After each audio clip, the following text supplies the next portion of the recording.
In the headquarters of Denning Pharmaceutical, former employee John takes the elevator and opens his suitcase to reveal he has a gun. On the executive floor, he quickly kills several higher-ups and goes back to the reception, where he sees the police. John says that somebody had to do something and then he self-deletes.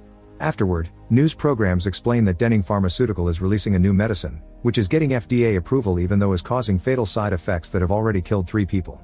Because of this, the company is facing a major lawsuit and its stocks are falling, so they're trying to get rid of all the evidence.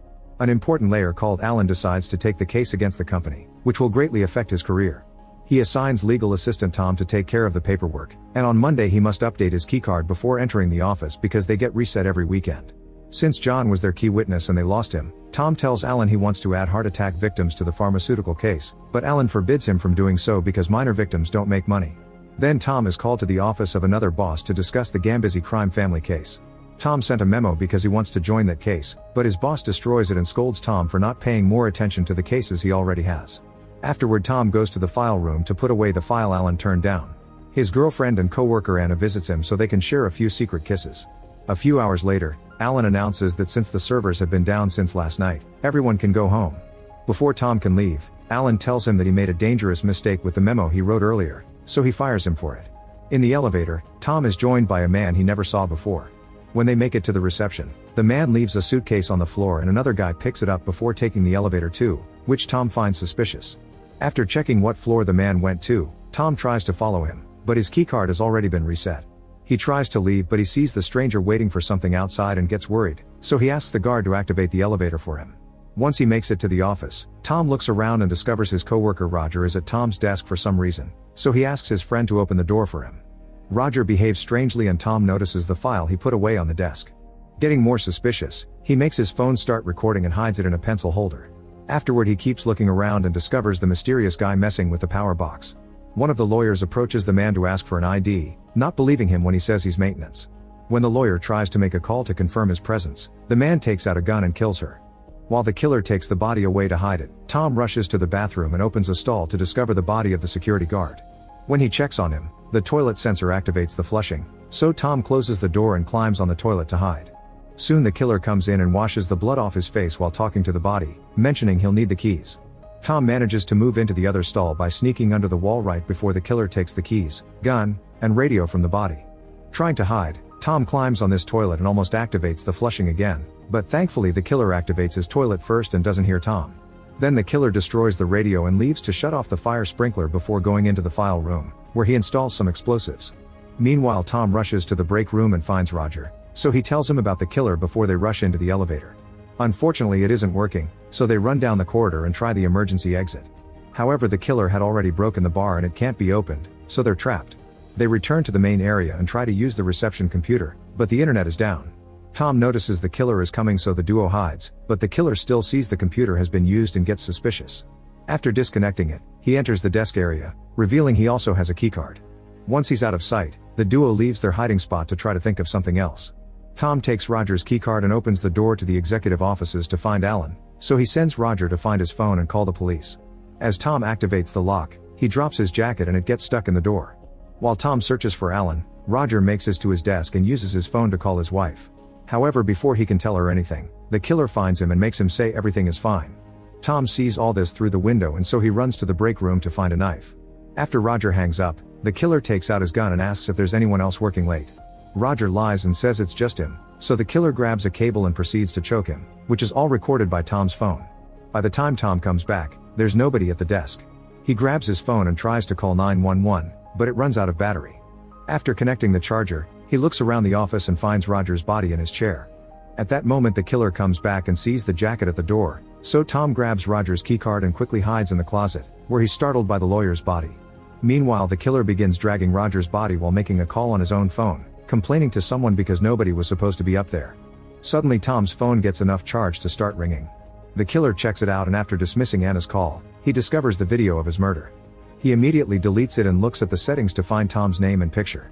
Realizing this is the jacket's owner, he calls out Tom's name, but Tom stays hidden under a desk. After the killer leaves, Tom runs into another office and lights some paper on fire to try to activate the fire alarm, but it isn't working either. Suddenly Tom notices someone in an office in the neighboring building, so he makes a bigger flame inside the trash can and pushes it against the curtains to start a proper fire. This gets the neighbor's attention and Tom makes a gesture to ask him to call for help. Unfortunately, the killer smells something burning, so he grabs a fire extinguisher and rushes to the fire. Tom sees him and runs away before the killer comes inside to put out the flames, then he pretends he's using the phone so the neighbor won't call for help. Minutes later, Tom makes it to the reception and uses the computer to create a new keycard. The killer almost finds him, but he puts the computer in sleep mode and hides under the desk. After the killer leaves, Tom resets all the locks and now the killer can't use his card anymore. Afterward, Tom turns off most of the lights in the building and rushes to Alan's office, only to find him chatting with a woman. At that moment the killer shoots the office lock, so Tom hides behind the door. The guy seems to be familiar with Alan, but when the woman takes out a gun, he immediately kills her. Then he takes her gun and leaves, telling Alan to stay in his office. Once they're alone, Tom asks about the woman's identity and Alan reveals she's part of the Gambizzi crime family. She was supposed to testify against her husband, so Alan guesses the killer was sent by the mafia to shut her up. At that moment they hear a weird noise and discover the killer is trying to get into the file room by hitting the door with an axe, but it's impossible because it's reinforced steel and bulletproof glass. Afterward, Alan and Tom try to escape but must hide when they hear the killer coming. The guy arrives with the janitor and does an impression of his voice, asking Tom to come out or he'll die. Suspicious, Tom asks what nickname he always used for the janitor and obviously the killer doesn't know, so Tom guesses the janitor is already dead. Next the criminal turns the elevators back on, trying to make them come out. Alan and Tom check the corridor and find the janitor's body with a note that says you win. At that moment they hear a phone ringing and rush to the desk, only to be shocked when Tom finds his own number calling. Alan guesses it's a trap and tries to escape, causing the killer to shoot him in the arm. The duo starts running away and the killer chases them as he continuously fires at them, so they hide in an office where they can lock the door. This one isn't reinforced though, so the criminal uses the axe to break it down. By the time he catches up to them, they're already getting into the file room. Tom tries to use the killer's phone to call for help, but it's protected with a password. The man still has Tom's phone and since it doesn't have a PIN, he texts Anna to ask her to come over. Desperate to help her, Tom gets an idea and starts using the copy machine. At the entrance, the killer lets Anna in and holds her at gunpoint, asking for her phone to destroy it. At that moment Tom shows up and offers to exchange the keycard for Anna, but the killer isn't convinced until Alan also comes to manage the negotiations. After the gun is dropped, Alan takes the card to the criminal, who lets go of Anna but takes out the guard's gun. Alan pushes him to save Anna, so the killer punches him and drags him to the file room. There he complains that Alan didn't clear the office, meaning they've been working together.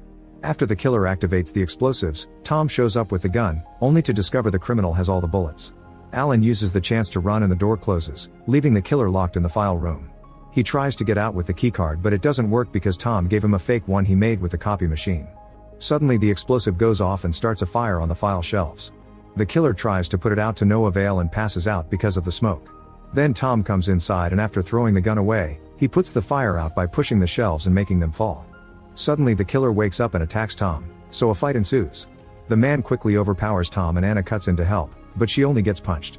Tom uses the distraction to punch the guy and after they both fall, Alan shows up and shoots the killer. Before dying, the man whispers the numbers 11 to 22 and Tom takes the keys from his pocket. While Anna uses the keys to activate the elevators, Tom goes back to the desks and finds the case file, where he discovers that the pharmaceutical company wanted to get rid of all of the evidence. Then he types 11 to 22 on the killer's phone and unlocks it to find Alan's phone number. It turns out Alan was paid by the pharmaceutical company to lose the case, so he hired the man to destroy the files and kill Roger. Alan claims that corporations are more dangerous than the mafia and tries to bribe Tom, but he turns the money down and leaves with the file. Not wanting to go to jail, Alan self-deletes. Soon the police arrive, so Tom rushes to leave with Anna before they can be seen. In the file room, the copy machine is making thousands of copies of the case evidence. This is found by a cop, who happens to be the guy who left the gun for the killer. The officer finds Tom's phone in the killer's hand and immediately calls a hitman to send him after Tom to silence him. Make sure to subscribe and turn on notifications so you can watch more videos like this. Thanks for watching.